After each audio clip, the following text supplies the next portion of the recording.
In 1955, 1 out of every 2 cars sold in America was made by General Motors. Back then, the U.S. auto industry wasn't just successful, it was untouchable. Factories stretched across the Midwest. Union wages helped build the American middle class, and Detroit symbolized industrial power. The automobile wasn't just transportation, it was the backbone of American prosperity. Fast forward to today, and the landscape looks very different. Electric vehicles are reshaping the market. Chinese manufacturers are expanding globally at unprecedented speed. Profit margins are shrinking, and America's auto giants are facing one of the most dangerous transitions in decades. This isn't 2008. This is something more complex. This is a slow structural crisis unfolding inside America's most iconic industrial companies. On the surface, things still look strong. Ford Motor Company continues to dominate pickup truck sales. General Motors reports billions in annual revenue. Stellantis controls legendary American brands. SUVs and trucks remain profitable, and American consumers still prefer larger vehicles. But beneath that strength lies a growing vulnerability. The profit engine of the past is not the engine of the future. Gas-powered trucks, once the golden goose, are now becoming a strategic risk as the industry is forced into the most expensive transformation in its history. The shift to electric vehicles isn't optional. It is regulatory, technological, and global. Governments are tightening emission standards, and states like California are moving toward phasing out new gasoline car sales in the 2030s. Automakers are pouring billions into EV plants and battery factories. Ford has committed tens of billions toward electrification. GM has pledged to move toward an all-electric future in the coming decades. But electric vehicles are not yet as profitable as gasoline trucks. Battery costs remain high, EV price wars are squeezing margins, and demand growth has cooled compared to the early hype cycle. Legacy automakers now find themselves funding 2 worlds at once, the old gasoline empire and the electric future. And maintaining both is extraordinarily expensive. Then came the disruptor.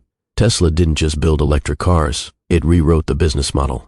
It bypassed traditional dealerships, embraced over-the-air software updates, vertically integrated its supply chain, and sold directly to consumers. Most importantly, it turned EVs into status symbols. While Tesla moved like a tech company, legacy automakers struggled with software delays, battery production bottlenecks, dealer resistance, and rising costs. When Tesla aggressively cut prices between 2023 and 2025, it triggered a price war that forced competitors to follow. But unlike Tesla, traditional automakers still carried massive legacy burdens, pensions, union contracts, and factory systems built for combustion engines. That structural weight makes competition far more difficult. The next threat isn't coming from Silicon Valley. It's coming from China. BYD has rapidly become one of the world's largest EV producers. Chinese automakers benefit from strong state-backed industrial policies, control over key battery supply chains, lower production costs, and enormous domestic demand. In many global markets, Chinese EVs are significantly cheaper than American alternatives. Even with U.S. tariffs in place, the long-term competitive pressure continues to build. Because this battle isn't just about cars, it's about batteries, raw materials, rare earth elements, and supply chain dominance, areas where China holds powerful advantages. Labor tensions have added another layer of complexity. In 2023, the United Auto Workers launched major strikes against Detroit automakers. Wages increased and benefits improved, marking a significant victory for workers.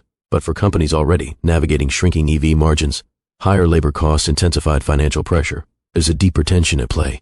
Electric vehicles typically require fewer workers to assemble than traditional combustion, so while labor agreements are becoming more expensive, the technology itself reduces long-term labor demand. This creates a structural conflict between workforce stability and cost competitiveness. This crisis is not just about engineering, it's about balance sheets. Auto manufacturing is one of the most capital-intensive industries in the world. Factories cost billions, battery plants cost billions, research and development cost billions. At the same time, interest rates have risen compared to the ultra-low era of the 2010s. Consumers now face higher monthly car payments, and auto loan delinquencies have started rising. When financing becomes more expensive, demand slows.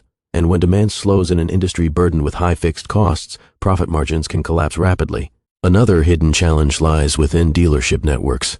Legacy automakers depend on thousands of independent dealers, many of whom generate significant revenue from servicing gasoline vehicles. But EVs require less maintenance. No oil changes, fewer moving parts, fewer repairs. That reduces dealer income and creates reluctance to invest heavily in EV infrastructure. This internal friction is something companies like Tesla simply do not face, as their direct-to-consumer model bypasses the traditional dealership structure entirely. Beyond factories and financing, there is a deeper identity crisis unfolding. For over a century, America's auto giants mastered mechanical engineering, but the future of vehicles is increasingly defined by software, artificial intelligence, autonomous driving systems, and connected services. Cars are becoming computers on wheels, and tech companies innovate at a much faster pace than traditional industrial firms. The competitive battlefield is shifting away from horsepower and torque toward code and data. Is this 2008 all over again? Not exactly. The 2008 financial crisis was sudden and financial in nature. It nearly wiped out Detroit and forced government intervention. Today's crisis is slower, more structural, and more strategic. It isn't about surviving this quarter. It's about remaining relevant over the next 2 decades. The central question now is whether America's auto giants can reinvent themselves once again. They have survived oil shocks, foreign competition, and financial collapse before, but this transition challenges their very core identity, from internal combustion to electrification, from hardware manufacturing to software ecosystems, from industrial dominance to technological agility. The crisis facing U.S. auto giants isn't just about cars. It's about what happens when legacy success collides with disruptive change. Industries rarely collapse overnight. They erode gradually, through hesitation, rising costs, and missed windows of innovation. Yet reinvention remains possible. The next decade will determine whether Detroit becomes a footnote in industrial history or a powerful case study in transformation. Because in global capitalism, no giant is immune. Not even the companies that once built the American dream.